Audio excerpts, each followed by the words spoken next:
നമസ്കാരം. ബീഹാറിലെ ബി.ജെ.പിയുടെ പ്രബല ശക്തി കേന്ദ്രമായ ബങ്കിപ്പൂർ നിയമസഭാ ഉപതെരഞ്ഞെടുപ്പിൽ മുൻ തെരഞ്ഞെടുപ്പ് തന്ത്രജ്ഞനും ജൻ സ്വരാജ് പാർട്ടി അധ്യക്ഷനുമായ പ്രശാന്ത് കിഷോറിന് വൻ മുന്നേറ്റം. ആദ്യമായി തെരഞ്ഞെടുപ്പ് ഗോതയിലിറങ്ങിയ പ്രശാന്ത് കിഷോർ ബി.ജെ.പിയുടെ നീരജ് കുമാർ സിൻഹയെ ബഹുദൂരം പിന്നിലാക്കിയാണ് കുതിക്കുന്നത്.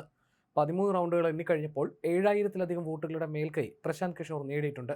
പ്രശാന്ത് കിഷോറിന് 26,113 വോട്ടുകൾ ലഭിച്ചപ്പോൾ ബി.ജെ.പിയുടെ നീരജ് കുമാർ സിൻഹയ്ക്ക് 18,994 വോട്ടുകളാണ് ലഭിച്ചത്.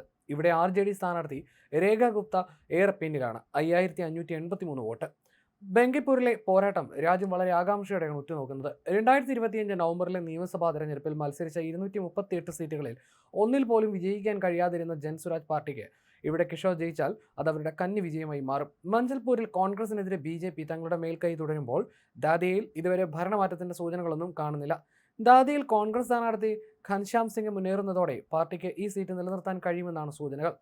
മഞ്ചൽപൂരിൽ BJP സ്ഥാനാർത്ഥി സതീഷ് പട്ടേൽ കോൺഗ്രസ് സ്ഥാനാർത്ഥി ഭിഖഭായ് റാബറിയേക്കാൾ വ്യക്തമായ മേൽക്കൈ നേടി മുന്നിലാണ്. BJP പരാജയമറിയാത്ത മണ്ഡലമാണ് ബങ്കിപ്പൂർ. BJP ദേശീയ അധ്യക്ഷൻ നിതിൻ നബീനാണ് ഈ മണ്ഡലത്തിൽ ഒടുവിൽ നിയമസഭയിലെത്തിയത്. രാജ്യസഭയിലേക്ക് തെരഞ്ഞെടുക്കപ്പെട്ടതോടെ അദ്ദേഹം സ്ഥാനമൊഴിഞ്ഞു. തെരഞ്ഞെടുപ്പ് തന്ത്രജ്ഞനായ പ്രശാന്ത് കിഷോർ മുന്നേറുന്നത് BJP ക്യാമ്പുകളെയും ഞെട്ടിച്ചിട്ടുണ്ട്. BJP സ്ഥാനാർത്ഥിയായി നിശ്ചയിച്ചിരുന്ന അഭിഷേക് കുമാർ നാമനിർദ്ദേശം സമർപ്പിച്ചതിന് തൊട്ടടുത്ത ദിവസം പിന്മാറിയിരുന്നു. ഇതിന് പിന്നാലെയാണ് യുവ നേതാവ് നീരജ് കുമാർ സിൻഹയെ സ്ഥാനാർത്ഥിയാക്കിയത്. 1995 മുതൽ BJP തുടർച്ചയായി ജയിച്ചു വരുന്ന മണ്ഡലമാണ് ബങ്കിപ്പൂർ.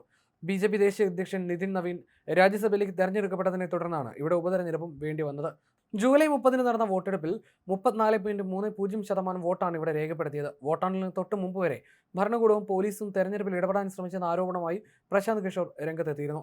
ബീഹാറിന് പുറമെ മധ്യപ്രദേശിലെ ദതിയ, ഗുജറാത്തിലെ മഞ്ചൽപൂർ എന്നീ മണ്ഡലങ്ങളിലെ ഉപതെരഞ്ഞെടുപ്പ് ഫലവും പുറത്തുവരുന്നുണ്ട്.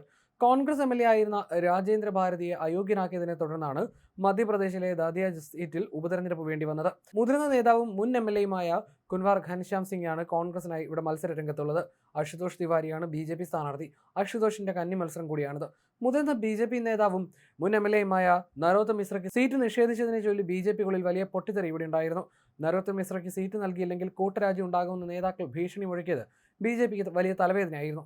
1951 ജനപ്രാതിനിധ്യ നിയമപ്രകാരമാണ് കോൺഗ്രസ് MLA ആയിരുന്ന രാജേന്ദ്ര ഭാരതിയെ അയോഗ്യനാക്കിയത്. BJP MLA യോഗേഷ് ഭായ് നരേന്ദ്രദാസ് പട്ടേലിന്റെ വിയോഗത്തെ തുടർന്നാണ് മഞ്ചൽപൂരിൽ ഉപതെരഞ്ഞെടുപ്പ് വേണ്ടി വന്നത്. BJPയുടെ സതീഷ് ഗോവിന്ദ് ഭായ് പട്ടേലും കോൺഗ്രസിന്റെ ഭിഖഭായ് റബാരിയുമാണ് ഇവിടെ പ്രധാന എതിരാളികൾ. വഡോദര മുനിസിപ്പൽ കോർപ്പറേഷൻ കൗൺസിലറായിരുന്ന സതീഷ് ഗോവിന്ദ് ഭായ് പട്ടേലാണ് BJP സ്ഥാനാർത്ഥി. അതേസമയം പട്നയിലെ AN കോളേജിൽ കർശന സുരക്ഷയോടെയാണ് ബങ്കിപ്പൂരിലെ വോട്ടെണ്ണൽ പുരോഗമിക്കുന്നത്. പ്രശാന്ത് കിഷോർ നടത്തുന്ന പടയോട്ടം ദേശീയ രാഷ്ട്രീയത്തിൽ തന്നെ വലിയ ചർച്ചയായിട്ടുണ്ട്. 2022 നിയമസഭാ തെരഞ്ഞെടുപ്പിൽ 182-156 സീറ്റിലും വിജയിച്ച് റെക്കോർഡ് നേട്ടത്തോടെയായിരുന്നു BJP എന്ന സർക്കാർ രൂപീകരിച്ചത്.